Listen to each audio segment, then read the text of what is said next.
মোফাক্করুল ইসলামের যদি ওই বক্তব্যের কারণে যদি তাকে অ্যারেস্ট করা হয়, আমার কাছে অনেকগুলো ভিডিও আছে, যদি আপনারা চান আমি দেবো। আমি অন ক্যামেরা বলছি, মিডিয়ার সামনে বলছি। শুভেন্দু অধিকারীর বক্তব্য দেখুন, দিলীপ ঘোষের বক্তব্য দেখুন, মিঠুন চক্রবর্তীর বক্তব্য দেখুন।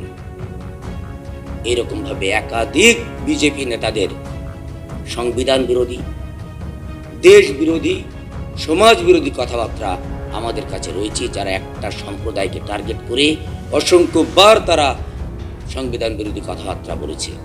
তাদের ক্ষেত্রে কোনো গ্রেফতারি পরোয়ানা নেই, আইনি ব্যবস্থাপনা নেই। তাকে তথ্য দেওয়া হচ্ছে তিনি পালিয়ে যাচ্ছেন। তিনি পালিয়ে যাননি, তার পরিবারের সঙ্গে কথা বলে জানা গেছে যে তিনি পূর্ব রুটিন অনুযায়ী সফরে যাচ্ছিলেন, অথচ তাকে মাস্টার মাইন্ড বলে, কালপিট বলে নানান রকম তকমা দিয়ে দেওয়া হচ্ছে। শেষ কথা হলো এটাই যে মুসলিম লিডারদের কণ্ঠকে রোধ করে দেওয়া হচ্ছে। এই কণ্ঠ রোধ করার দুটো রাস্তা তারা বেছে নিয়েছে, নয় তাদেরকে জেলে পুরে দাও, আর নয় তাদের একটা ভাঙাচোরা সিটের টিকিট দিয়ে তাদের কণ্ঠকে দাবিয়ে দাও। আজকে কেন মোফাক্করুল ইসলাম বলবেন, আজকের কেন একরামুল বাগানি বলবেন, আজ কেন আনোয়ার হোসেন কাসেমি বলবেন, আজ কেন মাওলানা কামরুজ্জামান বলবেন, কেন সংখ্যালঘু মুসলিমরা মাঠে নামবেন?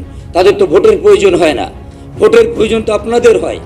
যে সকল মুসলমানদের ভোট নিয়ে আপনারা এমএলএ হচ্ছেন, এমপি হচ্ছেন, মিনিস্টার হচ্ছেন, আপনাদের উচিত ছিল নির্বাচন কমিশনের দপ্তরকে ঘেরাওয়া করা, ভোটকে বয়কট করা। আপনারা যেটা করছেন এটা গণতন্ত্র বিরোধী, সংবিধান বিরোধী, দেশ বিরোধী কার্যকলাপ।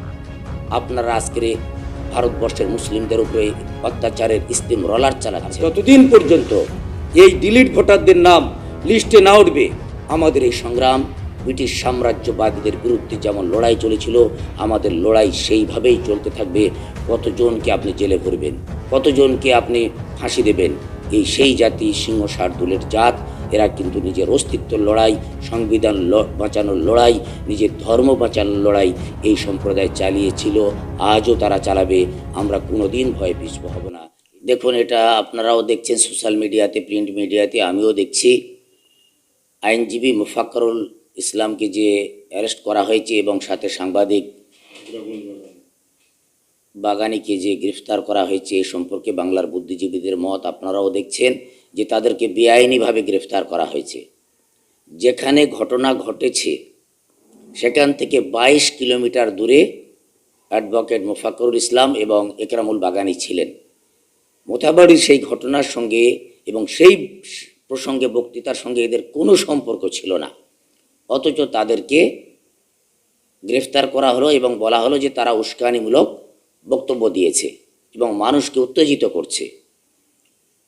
আজকের মিডিয়াতে আপনারা দেখেছেন এবং আপনারা ফেসবুকে দেখেছেন যে সেখানকার পুলিশ অফিসারের সঙ্গে অ্যাডভোকেট মোফাক্করুল ইসলামের সঙ্গে যে কথাবার্তা হয়েছে সেটাও ভাইরাল হয়েছে এবং মোফাক্করুল ইসলাম যথেষ্ট ভূমিকা নিয়েছেন সেখানকার পরিস্থিতি, পরিবেশকে শান্ত করার জন্য এবং সাবলীল করার জন্য। তারপরেও তাকে মাস্টার মাইন্ড বলা হচ্ছে, তারপরেও তাকে গ্রেফতার করে এনআইএ নিয়ে গেছে। বলার উদ্দেশ্য হলো আজকের মুসলমানদের দেওয়ালে পিঠ ঠেকে গেছে। আরএসএসের আগে যে উদ্দেশ্য নিয়েছিল যে সংখ্যালঘু মুসলিমদের ভোট অধিকার থেকে বঞ্চিত করা হবে, আজকের সেই ঘটনাই ঘটছে। আজকের যিনি নির্বাচন কমিশন, যিনি দায়িত্বে আছেন জ্ঞানেশ কুমার, এর ব্যাকগ্রাউন্ড দেখুন। তিনি এর আগে বিজেপির বিভিন্ন পদে ছিলেন, আর বিজেপিরাই তাকে এখানে প্রজেক্ট করেছেন। অনেকেই বলছেন যে তিনি আরএসএসের একটা বড় ভূমিকা পালন করেন। ফলে আজকের কেন্দ্র সরকার থেকে শুরু করে, সুপ্রিম কোর্ট থেকে শুরু করে, নির্বাচন কমিশন থেকে শুরু করে আরএসএস তার মনোভূত এবং তার অ্যাক্টিভ কর্মীদেরকে বিভিন্ন জায়গায় বসিয়ে দিয়েছেন। এখানে আরএসএস সফল হয়েছে।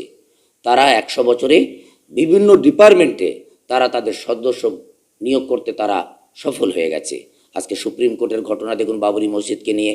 আজকে নির্বাচন কমিশনকে দেখুন, যেখানে 2002 সালের কথা বলা হলো, তারপরেও সব কিছু ম্যাপিং থাকার পরে ছেলের নাম ভোটার লিস্টে আছে, বাবার নাম বাদ যাচ্ছে, মেয়ের নাম আছে, মায়ের নাম বাদ যাচ্ছে। আমি বলি, আমরা 7 ভাই বোনে, 8 ভাই বোনে, আমার বড় বোনের নাম বাদ চলে যাচ্ছে, তার ছেলে মেয়েদের নাম ভোটার লিস্টে উঠছে। ইআই দিয়ে ঠিক করা হচ্ছে যে কে এখানকার বাসিন্দা হবে আর কে এখানকার বাসিন্দা হবে না। ফলে উদ্দেশ্য প্রণোদিতভাবে সংখ্যালঘু মুসলিমদেরকে টার্গেট করা হচ্ছে। আজকের বিশ্বের দরবারে ভারতবর্ষের মাথাকে হ্যাট করে দিয়েছে এই আরএসএস পরিচালিত বিজেপি সরকার। আজকের মোফাক্করুল ইসলামের যদি ওই বক্তব্যের কারণে যদি তাকে অ্যারেস্ট করা হয়, আমার কাছে অনেকগুলো ভিডিও আছে, যদি আপনারা চান আমি দেব। আমি অন ক্যামেরা বলছি, মিডিয়ার সামনে বলছি। শুভেন্দু অধিকারীর বক্তব্য দেখুন, দিলীপ ঘোষের বক্তব্য দেখুন, মিঠুন চক্রবর্তীর বক্তব্য দেখুন। এরকমভাবে একাধিক বিজেপি নেতাদের সংবিধান বিরোধী, দেশ বিরোধী, সমাজ বিরোধী কথাবার্তা আমাদের কাছে রয়েছে, যারা একটা সম্প্রদায়কে টার্গেট করে অসংখ্যবার তারা সংবিধান বিরোধী কথাবার্তা বলেছে। তাদের ক্ষেত্রে কোনো গ্রেফতারি পরোয়ানা নেই, আইনি ব্যবস্থাপনা নেই। রাজ্যের পুলিশ প্রশাসন বলি, ওদিকে কেন্দ্রে দেখুন না, যোগী আদিত্যনাথ থেকে শুরু করে নিয়ে অমিত শাহ থেকে শুরু করে নিয়ে আরও বিজেপির নেতা নেত্রীরা যেভাবে তারা সংখ্যালঘুদের বিরুদ্ধে বিষোদ্গার করছে, তার বিরুদ্ধে কোনো রকমের অ্যাকশন নেই। অথচ যে মোফাক্করুল ইসলাম, সে ভয়েস আমার কাছে রয়েছে, চাইলে আপনাদেরকেও দিতে পারি। তিনি সেখানকার পদাধিকার পুলিশ কর্মীর সঙ্গে কথা বলছেন যে কিভাবে সেখানে পরিবেশ শান্ত করা যায়। তিনি আবার সেখানকার লিডারদের সঙ্গে কথা বলে সেটাকে শান্ত করার চেষ্টা করছেন। তারপরেও তাকে তকমা দেওয়া হচ্ছে তিনি পালিয়ে যাচ্ছেন। তিনি পালিয়ে যাননি, তার পরিবারের সঙ্গে কথা বলে জানা গেছে যে তিনি পূর্ব রুটিন অনুযায়ী সফরে যাচ্ছিলেন, অথচ তাকে মাস্টার মাইন্ড বলে, কালপিট বলে নানান রকম তকমা দিয়ে দেওয়া হচ্ছে। শেষ কথা হলো এটাই যে মুসলিম লিডারদের কণ্ঠকে রোধ করে দেওয়া হচ্ছে।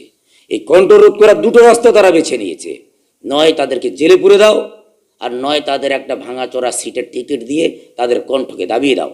আজকে সমস্ত সরকার, সে কেন্দ্র সরকার বলি, রাজ্য সরকার বলি, আর যে কোনো সরকারকে আমি দেখেছি যে সংখ্যালঘু লিডারদের, তারা জানে যে টোটাল পশ্চিমবঙ্গে হাতে গোনা কয়েকজন মুসলিম লিডার আছে, এদেরকে যদি জেলে পুরে দেওয়া হয় অথবা তাদেরকে একটা ভাঙা সিটে, হারা সিটে একটা টিকিট দিয়ে দেওয়া যায়, তখন তারা মুখে চকলেট দিয়ে যেমন চুপ করে থাকে ওইরকমভাবে চুষতে থাকবে, আর সমগ্র মুসলিম জাতি তখন ঘুমিয়ে পড়বে।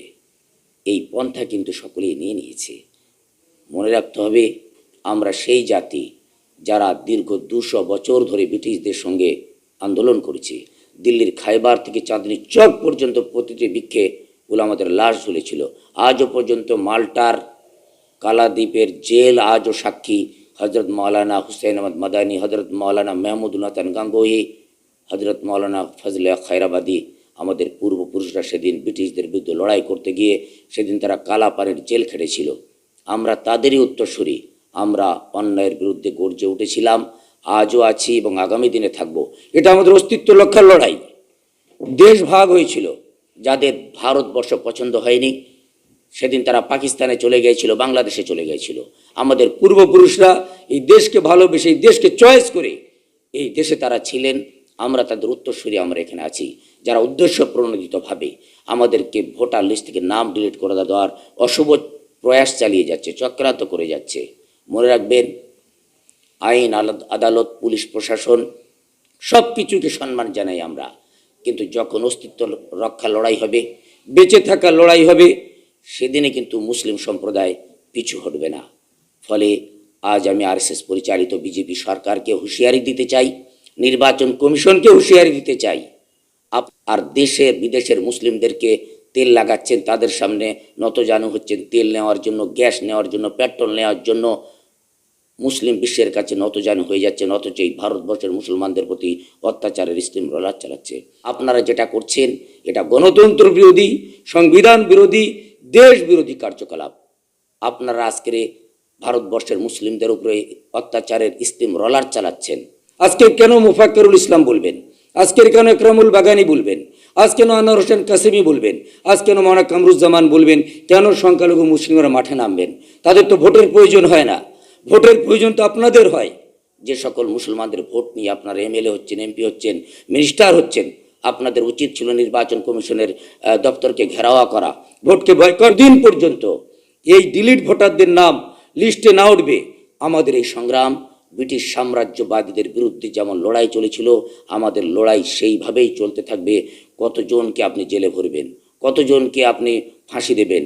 এই সেই জাতি, সিংহ শার্দুলের জাত, এরা কিন্তু নিজের অস্তিত্ব লড়াই, সংবিধান বাঁচানোর লড়াই, নিজের ধর্ম বাঁচানোর লড়াই এই সম্প্রদায় চালিয়েছিল, আজও তারা চালাবে।